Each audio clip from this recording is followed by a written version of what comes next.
Hello everyone, welcome to the GS Prakamya में आप सभी का स्वागत है। आज हम लोग डिस्कस करेंगे इम्पोर्टेंट क्वेश्चंस फ्रॉम वैदिक एज। जो भी क्वेश्चंस प्रीवियस ईयर एग्जामिनेशन में वैदिक एज से फ्रेम हुए हैं वेरियस कॉम्पिटिटिव एग्जामिनेशन में, उसको आज हम लोग डिस्कस करेंगे। या ऐसे क्वेश्चंस जो फ्रेम होते आए हैं या जो फ्रेम हो सकते हैं, उसमें से कुछ हम 20 इंपॉर्टेंट क्वेश्चंस को यहाँ पर डिस्कस करेंगे अपने वैदिक एज से। इसका मैंने लेक्चर भी किया है जिसमें मैंने दो पार्ट में इसको कवर किया है, एक अर्ली वैदिक एज और लेटर वैदिक पीरियड। अगर आपने नहीं देखा है तो आरंभ सीरीज है जो कि लूसेंट जीके को पूरी तरीके से कवर करने की सीरीज है।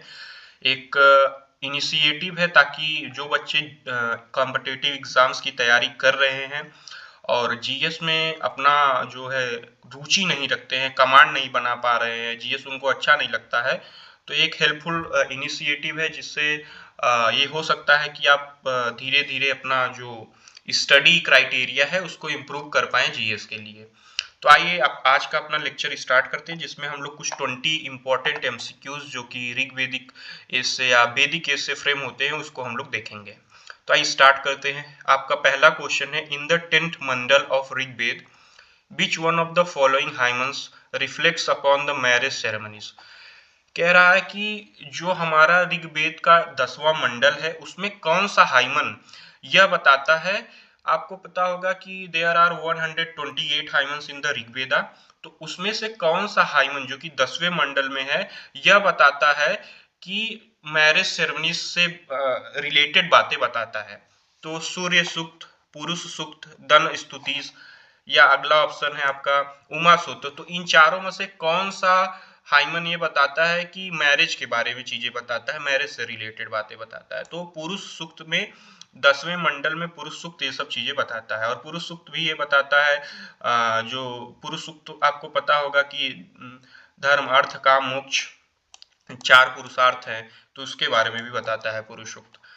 फिर अगला क्वेश्चन है, according to the Manu Smriti women can acquire wealth through which of the following is.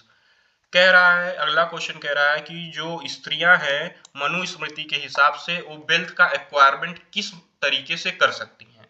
क्या वो परचेस करके कर सकती हैं, क्या इन्वेस्टमेंट करके कर सकती हैं, या टोकन ऑफ अफेक्शन के तहत कर सकती हैं, या इनहेरिटेंस। तो I think human can acquire the wealth through the token of affection according to the Manu Smriti. Third, what was the term used for people who did not belong to the Vedic tribes? कह रहा है कि वह कौन सा term इस्तेमाल किया जाता है जो लोग वैदिक काल में नहीं थे उनके लिए। तो या बगावर्ण, दशावर्ण, नकावर्ण या पंचवर्ण। तो बेसिकली जो लोग वैदिक समय में मौजूद नहीं थे ऐसी ट्राइब्स को हम लोग 10 वर्ण के नाम से रिफ्लेक्ट करते हैं, the tribes which were not there in the Vedic as.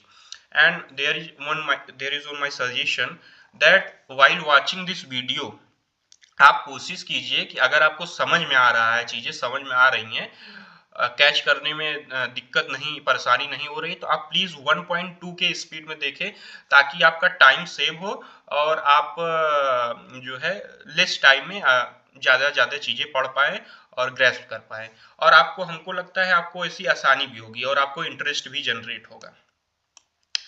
The fourth question is the caste system during early Vedic age prohibited।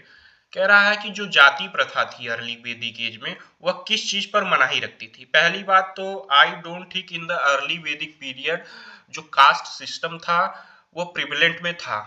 तो हमको लगता है कि इसमें जो भी चीज लिखी हुई है, हाँ, नन ऑफ द दीज ऑप्शन दिया है तो नन ऑफ दीज ही होगा। क्यों? क्योंकि अर्ली वैदिक पीरियड में, शुरुआती वैदिक काल में ऐसी कुछ चीजें हमको नहीं देखने को मिलती। हमको एक सोसाइटी देखने को मिलती है जो वर्ण के आधार पर थी, जहां पर लोगों में डिवीजन था, लेकिन किसके बेसिस पे था? उनके कामों को लेकर, जो कर्म के आधार पर डिवीजन हमको देखने को मिला था। वहां जाति व्यवस्था जैसी कोई भी चीज अर्ली वैदिक पीरियड में फंक्शन नहीं करती थी। नेक्स्ट क्वेश्चन है, विच of the following statement regarding social division of Rig वैदिक पीरियड इज करेक्ट। कह रहा है कि कौन सा स्टेटमेंट जो है सोशल डिवीजन को लेके ऋग वैदिक काल के समय में सत्य है। There was no reference of Shudras in the Rigvedic period, ऐसी बात नहीं है, शूद्र थे। In Rigvedic period slaves were directly used for agriculture purposes, no, ऐसी बात नहीं थी, वहाँ दास प्रथा ऐसी चीजें नहीं थी। The differentiation based on occupations was started in Rigvedic period, ये चीज सही है। कर्म के आधार पर लोगों में सोशल डिवीजन था, ब्राह्मण क्षत्रिय, क्षत्रिय वैश्य शूद्र, 4 वर्णों में लोग बटे हुए थे on the basis of their occupation.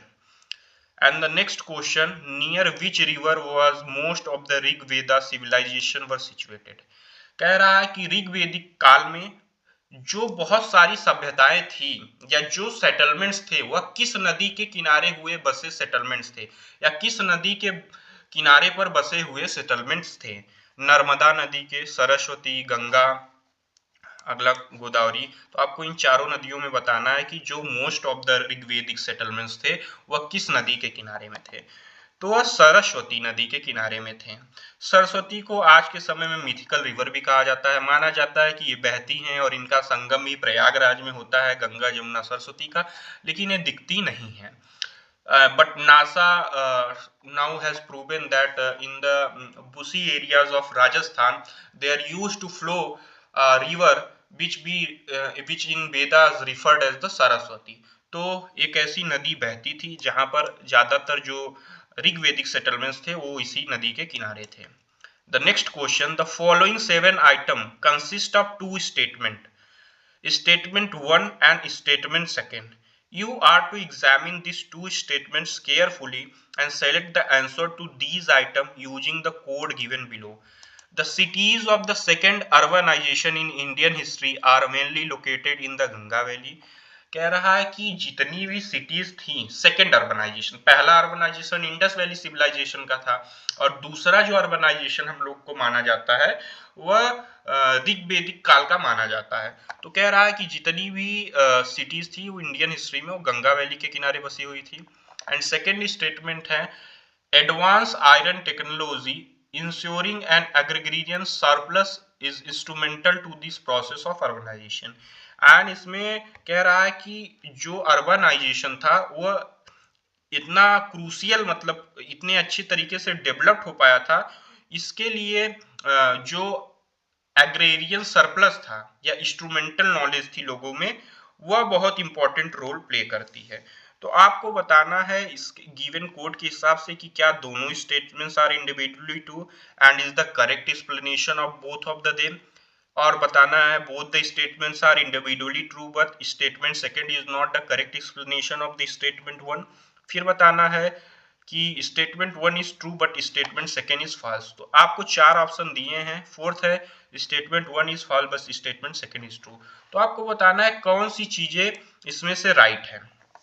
क्या सिर्फ एक पहला जो ऑप्शन है वो राइट है, क्या दूसरा जो दूसरा एंड तीसरा ऑप्शन है वो राइट है, या तीसरा 1 एंड 3, या नेक्स्ट कह रहा है कि 1 2 एंड 3।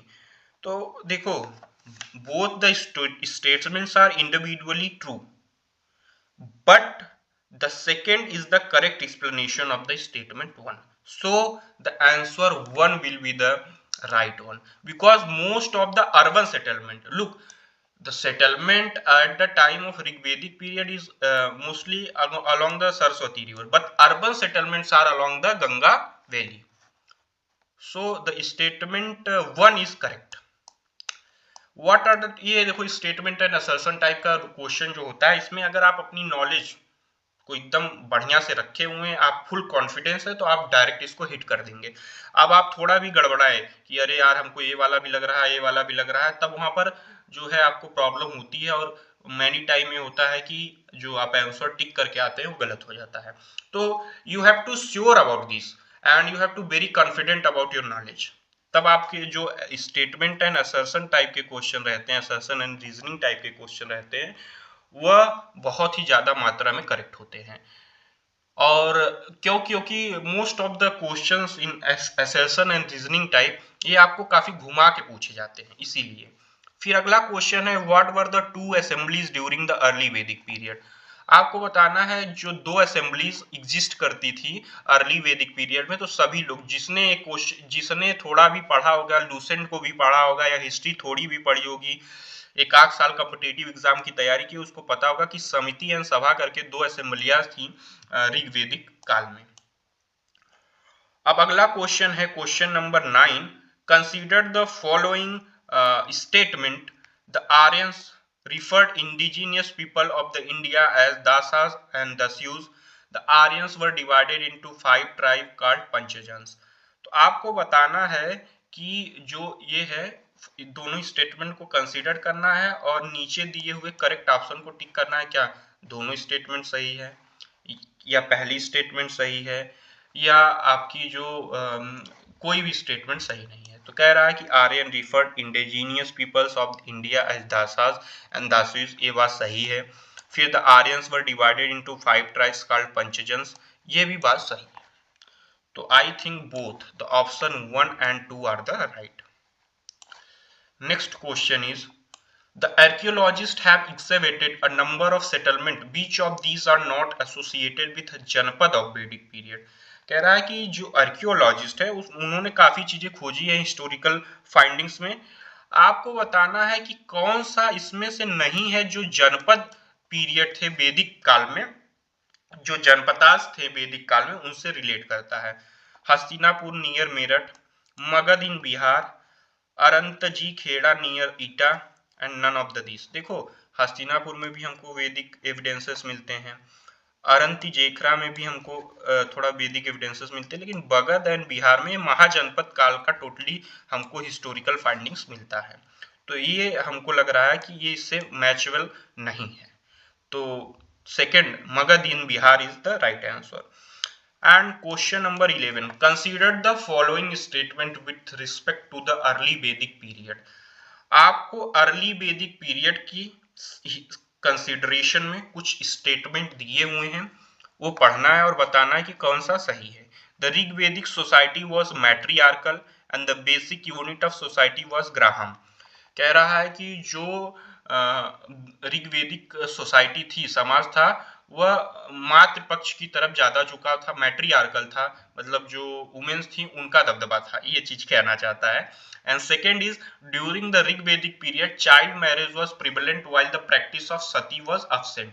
ये दो स्टेटमेंट आपको दी गई हैं, आपको बताना है कि कौन कौन सी स्टेटमेंट सही है। तो I think none of the, patriarchal society थी, और फिर उसने क्या बताया कि during the Rigvedic period child marriage was prevalent while the, लेकिन ऋग्वेदिक काल में चाइल्ड मैरिज नहीं होती थी, ये आपको बता दें। तो नन ऑफ द अबव, इन चारों में से कोई भी ऑप्शन, अरे मतलब इन दोनों स्टेटमेंट में से कोई भी स्टेटमेंट ट्रू नहीं है। Which of the following is the oldest Veda? Everyone who has little study about the history knows that Rig Veda is the oldest Veda. And there are 4 Veda: Rig Veda, Yajur Veda, Sam Veda, Adhar Veda. Question number 13. Which of the following Brahmin text is related to the Rig Veda?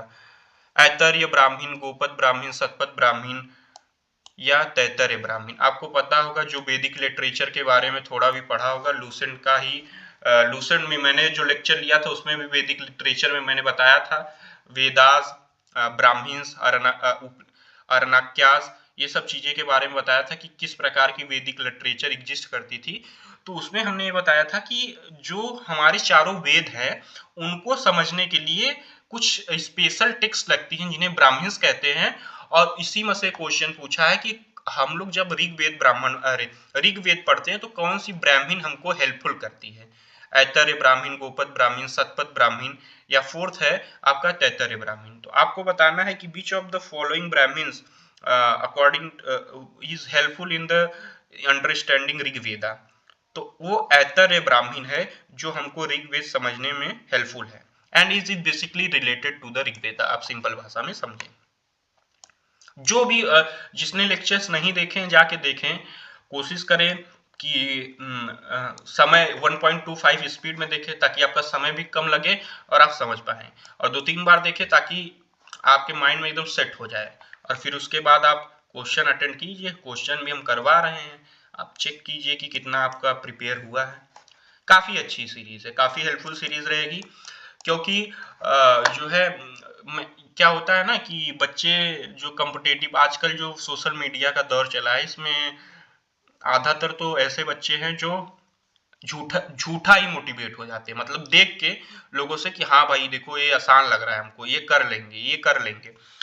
फिर आते हैं जब वो competitive exam lines में आते हैं तो कुछ दिन तो उनको कुछ समझ नहीं आता है, लेकिन फिर वो क्या होते हैं बच्चे, उनकी जो मोटिवेशन आई रहती है वो झूठी नहीं होती है, वो सत्य होती है। वो करना चाहते हैं लेकिन वो अपने आप को गलत आंकते हैं स्टार्टिंग में, लेकिन कुछ बच्चे होते हैं जो प्रूफ कर जाते हैं, जो प्रूफ कर देते हैं कि नहीं आई कैन डू।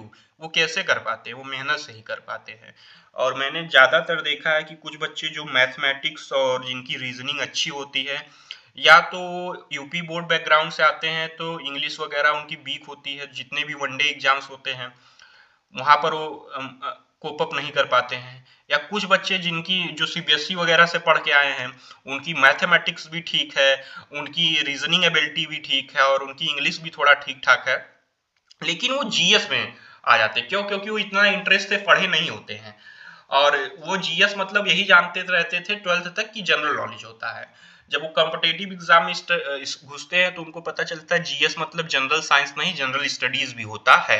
हालांकि जनरल साइंस भी होता है, जनरल स्टडीज भी होता है। तो बच्चे काफी अच्छा कर ले जाते हैं तीनों सब्जेक्ट में, लेकिन जीएस में आके गड़बड़ा जाते हैं तो उनका इसीलिए जो है सिलेक्शन गड़बड़ हो जाता है।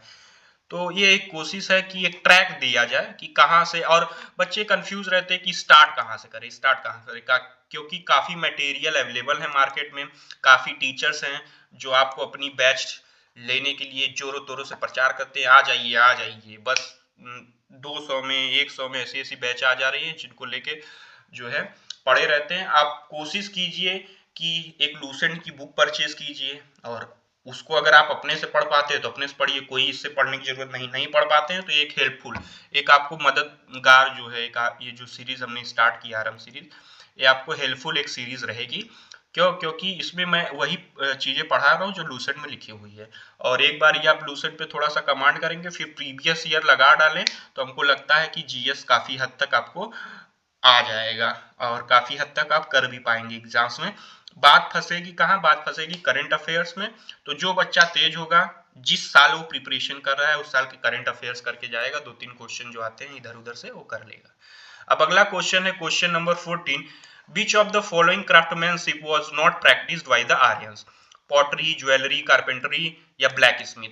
तो इसमें से कौन सी वो जो प्रैक्टिसेस थी, इकोनॉमिक प्रैक्टिसेस थी, आर्यंस नहीं करते थे, ब्लैक स्मिथ का काम नहीं करते थे।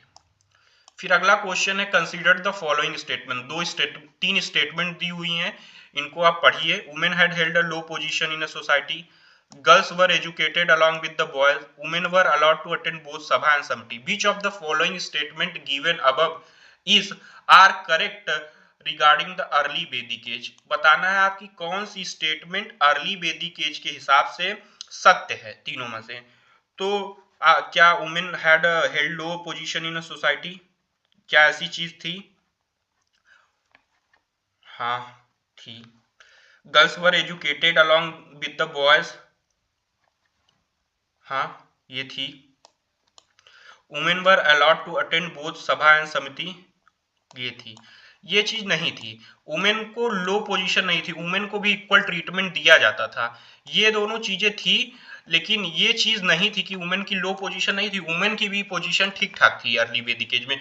उनकी लेटर वैदिक एज में पोजीशन थोड़ा मोड़ा गड़बड़ होती है, लेकिन अर्ली वैदिक एज में ठीक ठाक रहती है। तो आई थिंक दूसरा और तीसरा सही है, लेकिन पहला सही नहीं है, तो ऑप्शन नंबर 3। समझने वाली बात है, क्वेश्चन कहना क्या चाहता है वो समझो पहले। Which of the following factor prevailed in the 6th century BC led to the religious reforms in Indian subcontinent? The complex ritual and sacrifices advocated in the early Vedic period. Upanishad seem to be highly philosophical in nature and do not easily understood the common man. Trading class wanted to enhance their social status against orthodox varna system. बताना है कि जैसे जो बुद्ध और जैन धर्म आए थे ना 6th सेंचुरी बीसी में, तो ये कहा जाता है कि रिलीजियस रिफॉर्म हुए। वह ऐसा रिफॉर्म क्यों हुआ, आपको बताना है वैदिक कॉन्टेक्स्ट में कि क्या खामियां रही होंगी वैदिक एज में जिसके वजह से आया। देखो, the complex ritual and sacrifices advocated in the early वैदिक पीरियड, ऐसा कुछ नहीं था लेटर वैदिक पीरियड में हुआ ये सब। फिर उपनिषद सीम टू बी, ये चीज थी कि उपनिषद को सब लोग आराम से समझ नहीं सकते, वो हाईली फिलोसफिकल है, बहुत अच्छा पढ़ा हुआ आदमी ही समझ सकता है। फिर trading class wanted to enhance their social status, ये भी सही है। तो I think 2 and 3 will be the right answer. And question number 17, next question number 17, which form of the following women scholars were related to the Rig Vedic? Who formed the following women scholar? इन चारों में से कौन सी एक women scholar है जो वैदिक as से relate करती हैं? विश्वरा, विश्ववरा, अपाला, लोपमुद्रा, घोषा। ये क्वेश्चन यूपीएससी में भी पूछा था एक बारी कि कौन सी ये मतलब कुछ ऑप्शंस दिए हुए थे जिसमें हमको याद है कि लोकमुद्रा का भी ऑप्शन था। तो पूछा था कि वैदिक काल में कौन सी एक स्कॉलर, वुमेन स्कॉलर बताइए। तो आपको बताना है कि कौन सी जो स्कॉलर हैं ये इन चारों में से वैदिक काल से रिलेट करती है। तो ये सभी है, विश्वरा, अपाला, लोकमुद्रा, घोषा। जो भी लूसेंट पढ़ा होगा उसमें दिया गया एक लाइन में, ये पूरी लाइन है इन्हीं के बारे में। फिर अगला क्वेश्चन है question number 18, according to ancient stories the ruler of Karakot ruled on the bank of dash river. कह रहा है जो हमारी प्राचीन इतिहास में जो हमको एंशियंट स्टोरी सुनाई जाती हैं उसके हिसाब से जो काराकोट के रूलर थे वह किस नदी के किनारे उनका राज्य था? चंबल नदी के किनारे, बेतवा नदी के किनारे, सोन रिवर के किनारे या नर्मदा रिवर के किनारे। आपको बताना है कि कौन से नदी के किनारे ये जो काराकोट के राजा थे उनका राज्य स्थित था। तो नर्मदा नदी के किनारे उनका राज्य स्थित था। And question number 19 is Samaveda is considered to be one of the primary source of Indian dash. उसमें क्वाइनेज के बारे में बताया गया, टेक्सटाइल डिजाइन की पढ़ाई बताई गई, या मेडिसिन के बारे में बताया गया है, म्यूजिक एंड आर्ट। जो भी पढ़े होंगे उनको सामवेद के बारे में पता होगा कि उसमें म्यूजिक एंड आर्ट की चीजें बताई गई हैं। एंड अगला क्वेश्चन है question number 4, who is the most prominent god in the Rigveda. Sorry, question number 20 है, who is the most prominent god in the Rigveda. Rigveda काल में कौन से जाने माने जो भगवान थे उनकी ज्यादातर पूजा होती थी और उनको सब लोग बहुत प्रोमिनेंट गॉड मानते थे? इंद्र, अग्नि, पशुपति, विष्णु। तो इंद्र भगवान ही थे, इसमें क्या इधर उधर घुमाना। तो आज के लिए ये हमारी जो क्वेश्चन 20 क्वेश्चन की सीरीज थी वैदिक काल से वो हो जाती है डन। जिन्होंने वो लेक्चर नहीं देखा एक बारी देके देखे, जो तैयारी अगला चाहते हैं कि 2024 में नहीं हुआ 2025 में होगा किसी का सिलेक्शन, तो प्लीज अगर जीएस पढ़ना है तो आप यहाँ से भी पढ़ सकते हैं, और नहीं पढ़ना है तो अगर आप अपने से पढ़ पाते हैं तो प्लीज, अगर आप लूसेंट की बुक है तो उसको एक बार पढ़ना स्टार्ट कीजिए, धीरे धीरे पढ़िए, अभी समय है। एग्जाम्स अभी तो तुरंत नहीं होंगे, हाँ कुछ एग्जाम्स हैं, जैसे एक सीबीएसई का भी रिक्रूटमेंट निकला है और एनटीपीसी का एग्जाम होने वाला है, तो उसके लिए भी हेल्पफुल होगा। आने वाले समय में सीयूईटी का जो एग्जाम होता है, अभी सीयूईटी पीजी की नोटिफिकेशन आई है, सीयूईटी यूजी का होगा, तो उसमें भी वैदिक काल में वैदिक क्वेश्चंस आते हैं। हिस्ट्री जो ट्रेड लेते हैं, डोमेन जो सब्जेक्ट रहता है हिस्ट्री, उसके लिए। अगर आपको वीडियो अच्छी लग रही हो तो लाइक करें, सब्सक्राइब करें। हाँ, अगर कोई भी सजेशन हो तो प्लीज कमेंट में पिन करें। हम लोग आपके सजेशन को पढ़ेंगे, देखेंगे, समझेंगे, अगर जरूरत पड़ेगी तो उसको इम्प्लीमेंट भी करेंगे। If any suggestion, please comment in the pin, and if you like the video, please hit the like button and subscribe the channel. Thank you everyone. Thank you.